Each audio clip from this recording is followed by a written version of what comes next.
వాగర్థావివ సంపృక్తౌ వాగర్థ ప్రతిపత్తయే జగతః పితరౌ వందే పార్వతీ పరమేశ్వరౌ. ఆదిత్యాయ చ సోమాయ మంగళాయ బుధాయ చ గురుశుక్ర శనిభ్యశ్చ రాహవే కేతవే నమః. శృంగేరి జగద్గురు పీఠాధిపతులకి, కంచి పీఠాధిపతులకి నమస్కారములు తెలియజేసుకుంటూ కార్యక్రమాన్ని ప్రారంభిద్దాం. ఈరోజు మనం చెప్పుకోబోయేటువంటి అంశము ముక్కోటి ఏకాదశి. డిసెంబర్ 30వ తారీఖు రోజున ఏర్పడుతున్నటువంటిది.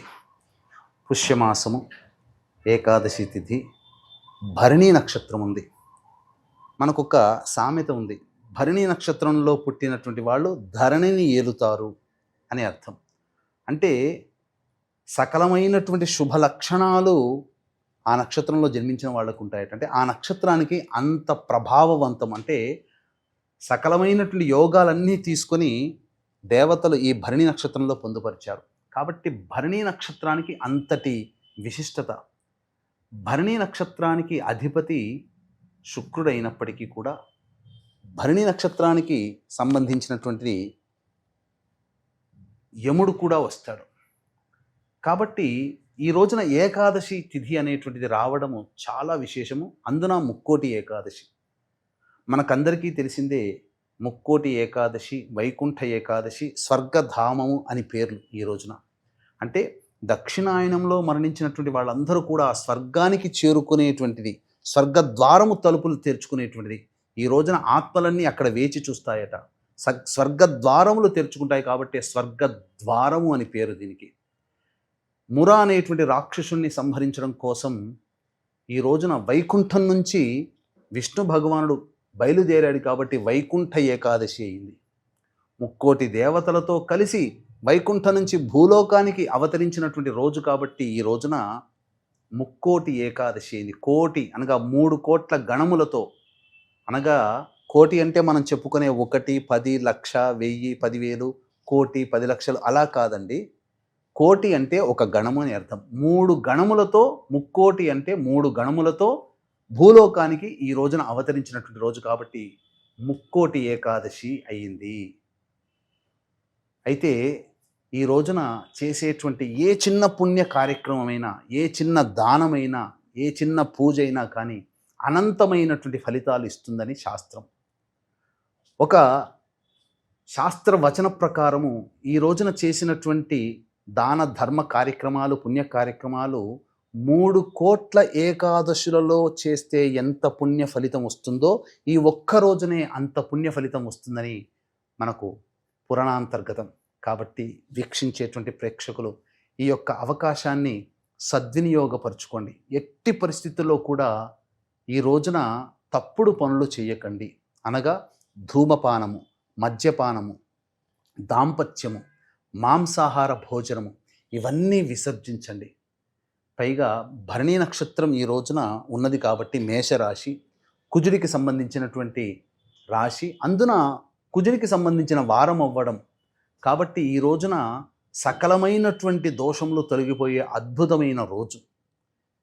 కాబట్టి వీక్షించేటువంటి ప్రేక్షకులు ఈ రోజున చెప్పబడేటువంటి చిన్న చిన్న పుణ్య కార్యక్రమాలు చేసినట్లయితే తప్పకుండా మంచి జరుగుతుంది.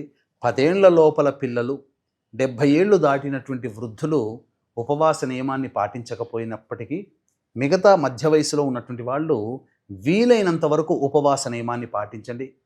పూర్తిగా ఆ రోజు భోజనం మానివేయండి.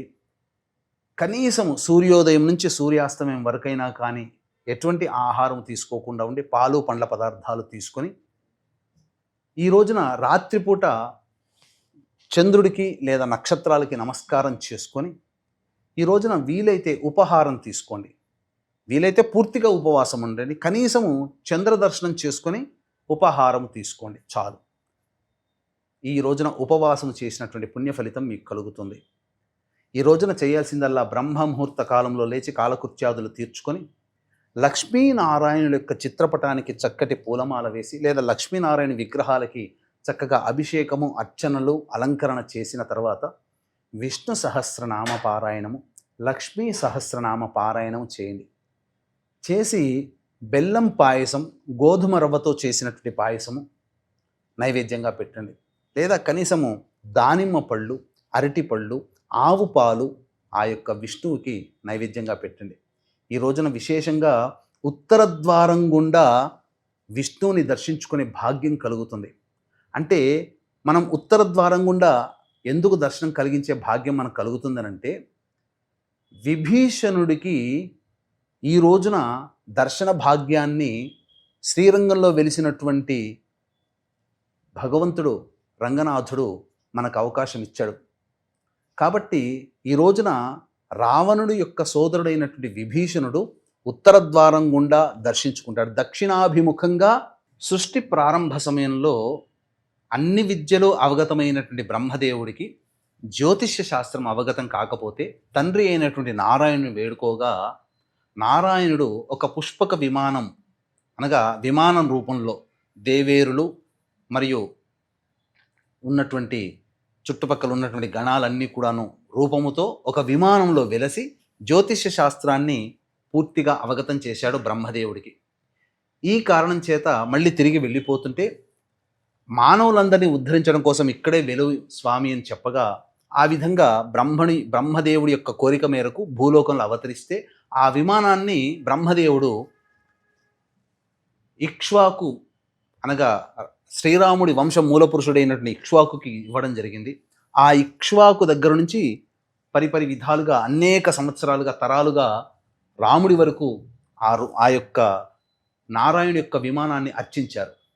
తదనంతరం నారాయణ యొక్క విగ్రహాన్ని రామావతార సమాప్తి సమయంలో విభీషణుడికిచ్చి, మీరు లంకలో యథేచ్ఛగా చక్కగా ప్రతిరోజు ధూపదీప నైవేద్యాలు యొక్క నారాయణ విగ్రహానికి అందివ్వు విభీషణ అని చెప్పగా, విభీషణుడు ఆ యొక్క విగ్రహాన్ని తీసుకుని వెళుతూ సంధ్యావందనం చేసుకోవాలనే ఉద్దేశంతో ఇప్పుడు వెలిసినటువంటి శ్రీరంగ ప్రదేశంలో ఎవరికైనా ఇవ్వాలనే ఉద్దేశంతో సంధ్యావందనం చేసుకోవాలి కాబట్టి కనిపించినటువంటి బాలకుడికి ఆ విగ్రహాన్ని ఇవ్వడం జరిగింది. పట్టుకోవయ్య కొద్దిసేపు సంధ్యావందనం చేసుకొని వస్తాను అని చెప్పగా, ఆ బాలకుడు నేను మోయగలిగినంత వరకు మోస్తాను, లేకపోతే నిన్ను పిలుస్తాను, రాకపోతే ఇక్కడే కింద పెట్టి నా పని నేను చూసుకుంటానని చెప్తాడు.